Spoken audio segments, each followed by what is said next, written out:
calice et le ciboire de l'église. Des flammes s'élevaient de toutes parts. L'odeur âcre de la fumée lui remplissait la bouche et lui piquait les yeux. La chaleur devenait de plus en plus prégnante et lui brûlait les joues. Cyrielle resta figée plusieurs secondes, incapable de concevoir une attaque. Une dizaine d'assaillants entouraient désormais la chapelle, située à moins d'une centaine de mètres des religieuses occupées à maîtriser l'incendie. Sœur Marie, qui les avait vues également, lança des ordres aux plus anciennes. « Abandonnez les bâtisses! Rassemblez les novices et fuyez vers la forêt !» Il fallut plusieurs secondes à Cyrielle pour comprendre le sens de ces paroles. Les voleurs n'étaient peut-être pas venus pour leurs biens matériels. À 18 ans, la jeune fille, bien qu'ayant passé ses 6 dernières années dans un couvent, avait maintes fois entendu parler des hommes et de ce que les sœurs appelaient « le serpent se faufilant dans la caverne ». « Cyrielle, viens, dépêche-toi !» La nonne la tirait par l'épaule lorsque des appels, au loin, s'élevèrent. « Au secours !»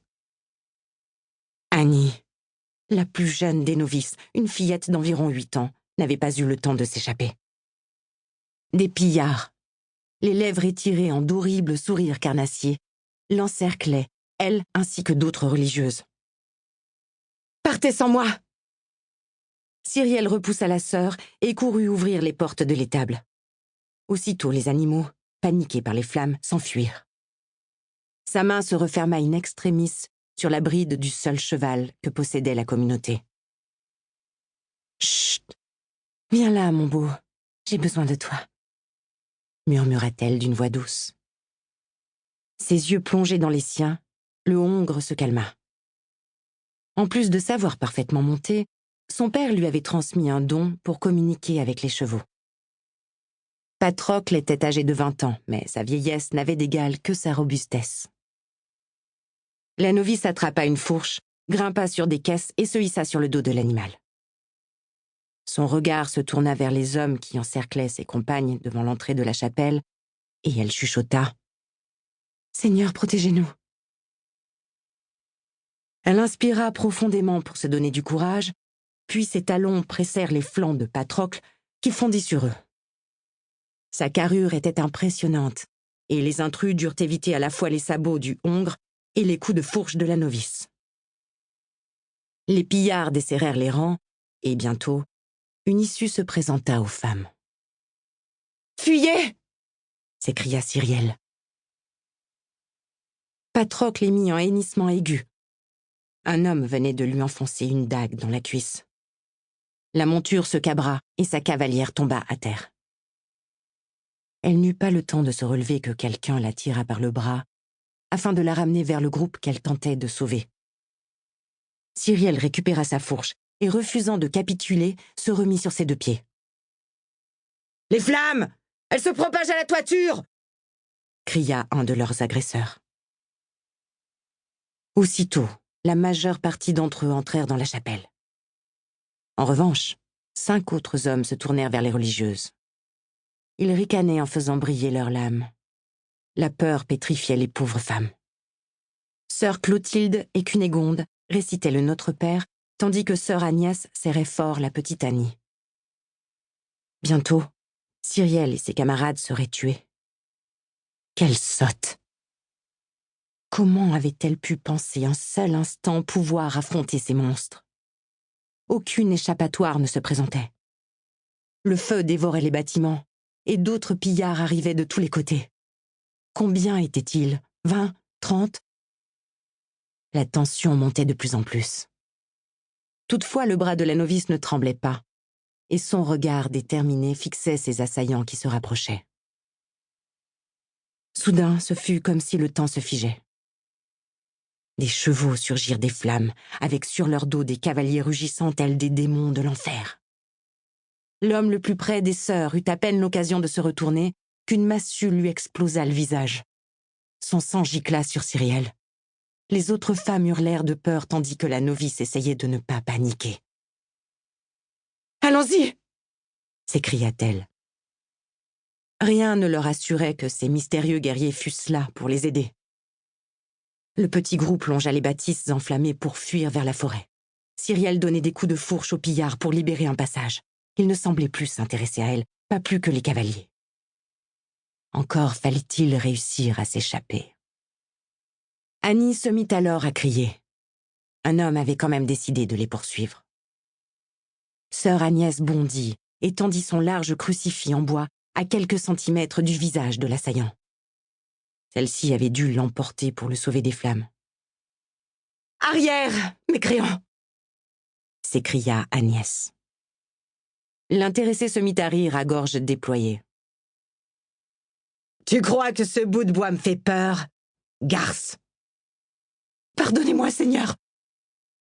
s'exclama alors la religieuse, tout en frappant de toutes ses forces le crucifix sur la tête de son agresseur. L'homme tomba à terre, assommé, et la sœur se signa en réclamant la miséricorde du Tout-Puissant. Sœur Clotilde et Cunégonde l'imitèrent avec une mine honteuse. Cyrielle, quant à elle, ne put réprimer un sourire. Après s'être suffisamment éloignée du danger, elles s'abritèrent derrière un petit monticule de terre. Les religieuses étaient assez âgées, et leur cœur ne résisterait pas longtemps. Désormais, elles disposaient d'une vue imprenable sur ce qui se déroulait. Leurs agresseurs se faisaient massacrer par seulement 4 guerriers. Ils ne semblaient pas porter d'armure, ni aucun blason ou bannière. « Regardez celui-là !» murmura sœur Clotilde en se signant. « On dirait le diable en personne. » La sœur pointait du doigt le cavalier qui venait d'exploser 2 têtes d'affilée. Sa figure était maculée de sang, et l'usage de son arme ne semblait pas lui réclamer le moindre effort. Il n'arborait pas la longue chevelure que portaient les chevaliers de la région. Au contraire, l'entièreté de son crâne et de son visage était rasée. Une cicatrice défigurait tout le côté gauche, du front jusqu'au bas de la joue. Il avait un air redoutable et effroyable. Un frisson parcourut l'échine de Cyrielle. Brusquement, un hennissement familier lui parvint. Patrocle. Le cheval, paniqué et blessé, restait figé entre 2 bâtiments enflammés.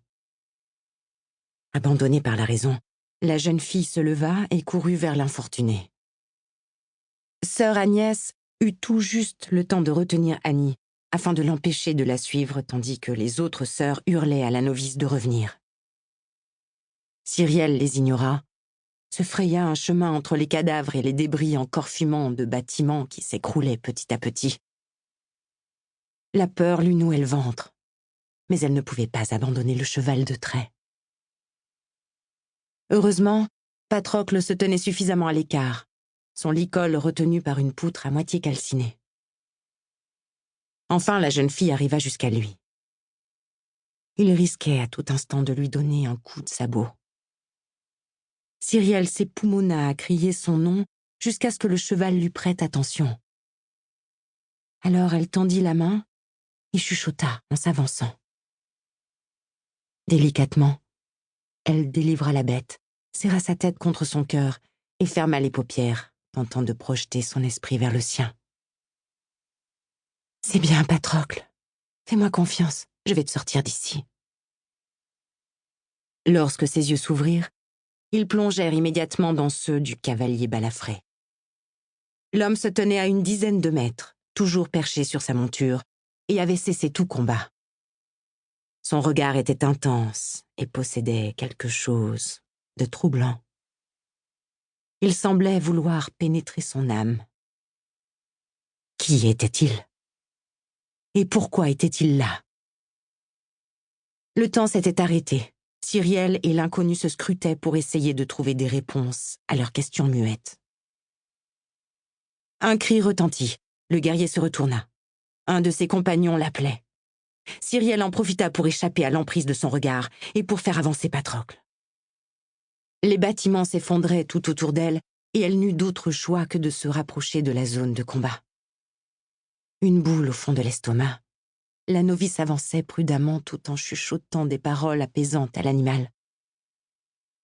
Elle ne put s'empêcher d'essayer de repérer le guerrier balafré. Elle espérait, intérieurement, qu'elle réussirait à fuir avant que le combat se termine.